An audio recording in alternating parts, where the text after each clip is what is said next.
কেতিয়াবা কিছুমান ৰোগ দেখি অবাক লাগে, যিটো ৰাতি মাতো আত্মপ্ৰকাশ পায়। ৰাতি এনেকুৱা লাগে যে ছালৰ তলত কিবা চলি ফুৰিছে, গোটেই গাটো বিজবিজায়। ৰাতি এনেকুৱা লাগে যে এটা অন্তহীন অন্ধকাৰ, যাৰ শেষত পোৱা নাই। তাৰ পিছত ৰৈ যায় এটা ৰহস্যময় দাগ।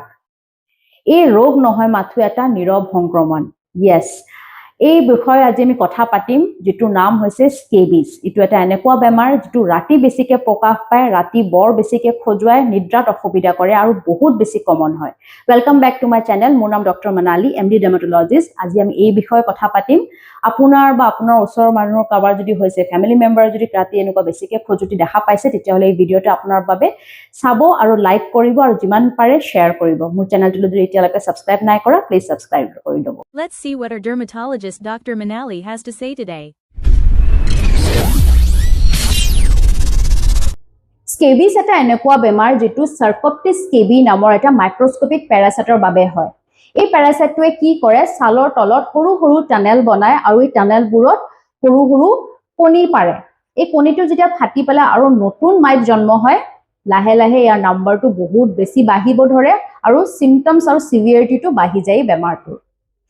এই বেমাৰটো বিশেষকৈ ৰাতিয়ে দেখা দিয়ে, ৰাতিয়ে প্ৰকাশ পায়, কাৰণ ৰাতি আপোনাৰ বহুত বেছি খজুতি অনুভৱ হ'ব।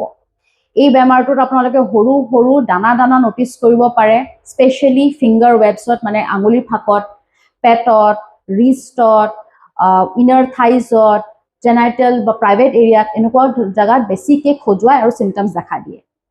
এই বেমাৰটো যেতিয়া পেচেণ্ট এজনে লৈ আহে আমাৰ ওচৰলৈ, হিষ্ট্ৰী যেতিয়া লওঁ, তেতিয়া প্ৰায়ভাগে সুধিলে গম পোৱা যায় যে তেওঁৰ লগত একেবাৰে থকা ঘনিষ্ঠ বন্ধু হওক বা ফেমিলি মেম্বাৰ হওক, তেওঁৰো হয়তো এনেকুৱা ধৰণৰ কিছুমান চিমটমছ অলৰেডি পজিটিভ আছে।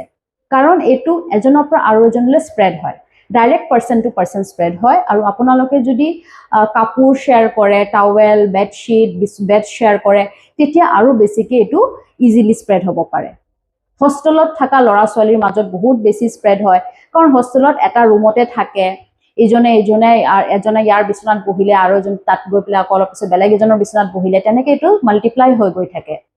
স্কুল যোৱা ল'ৰা ছোৱালীৰ বহুত বেছি কমন হয়। এই স্কুলৰ পৰা এজন বাচ্চাটোৱে যদি এই বেমাৰটো কঢ়িয়াই আনে, আহি পেলাই মা দেউতাকো দিয়ে, গোটেই ফেমিলি মেম্বাৰটো এফেক্টেড হৈ যায়। ঘৰত যদি আপোনালোকৰ সৰু ল'ৰা ছোৱালী, সৰু বাচ্চা আছে, যাক টেক কেয়াৰ কৰিবলৈ আপুনি যদি হাউচ হোল্ড হেল্প ৰাখিছে, সহায়িকা ৰাখিছে, ভালকৈ নটিচ কৰিব। যদি আপোনাৰ ঘৰৰ সহায়িকাজনৰ যদি কিবা ধৰণৰ এনেকুৱা চিমটমছ দেখা পাইছে, তেতিয়াহ'লে তৎক্ষণাতে আপোনালোকে এটা ষ্টেপ ল'ব লাগে, কাৰণ তেওঁৰ হ'ব পাৰে স্কেবিজ, কাৰণটো বহুত বেছি কমন হয়।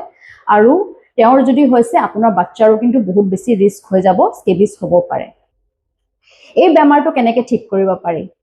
এই বেমাৰটো ঠিক কৰিবলৈ আমি ইউজুৱেলি যিটো চবতকৈ বেছি কমন মেডিচিন দিওঁ, এই মেডিচিনটো লগোৱা নিয়ম আছে। সেই নিয়মটো ভালকৈ পালন কৰিলেহে বেমাৰটোৰ পৰা হাত সাৰিব পাৰিব। মলমটো ইউজুৱেলি আমি কওঁ যে ডিঙিৰ পৰা ভৰিলৈকে গোটেই গাত ভালকৈ তেলৰ নিচিনাকৈ লগাবলৈ। বডি ৱেইটটো চাই পেলাই ইউজুৱেলি এডাল্ট এজনৰ এটা বটল লাগি যায়।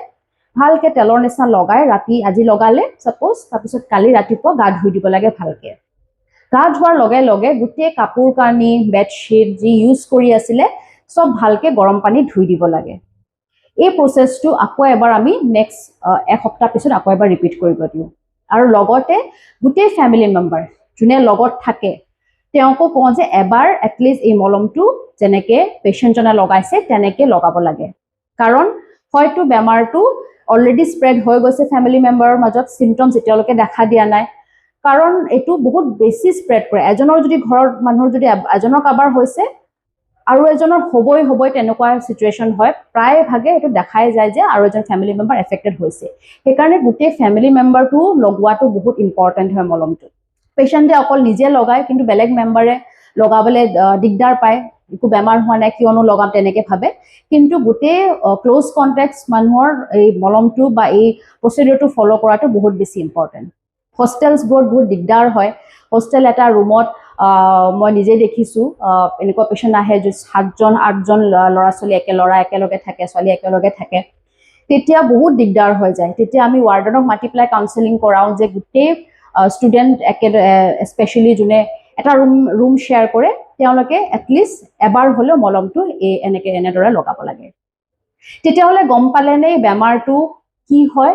সাধাৰণ এলাৰ্জি নহয় যদি সাধাৰণ হয় কিন্তু সিভিয়াৰ হলে বহুত দিগদাৰ টাইমলি ডায়াগনোসিস যদি হয় তেতিয়াহলে এটো এটা সিৰিয়াস একো কন্ডিশন নহয় কিন্তু বহুত বেছি ডিস্ট্ৰেসিং হয় কাৰণ এই যেটো খজতি হয় ইমান বেছি ৰাতি অসুবিধা কৰে আপোনাৰ টোপনি ডেইলি আপোনাৰ টোপনি ক্ষতি হ'ব এনেকুৱা কৰি দিয়ে বেমাৰটো সো এটা clean habit clean lifestyle healthy life আৰু এটা টাইমলি ডায়াগনোসিস হলেহে ইয়াৰ এটা উপায় পাব পাৰি আশা কৰো ভিডিওটো আপোনালোকে ভাল পাইছে যদি ভাল পাইছে শেয়াৰ কৰিব আৰু চেনেলটো সাবস্ক্ৰাইব কৰিব চিলড্ৰেনছ নিউজ ইন নেক্সট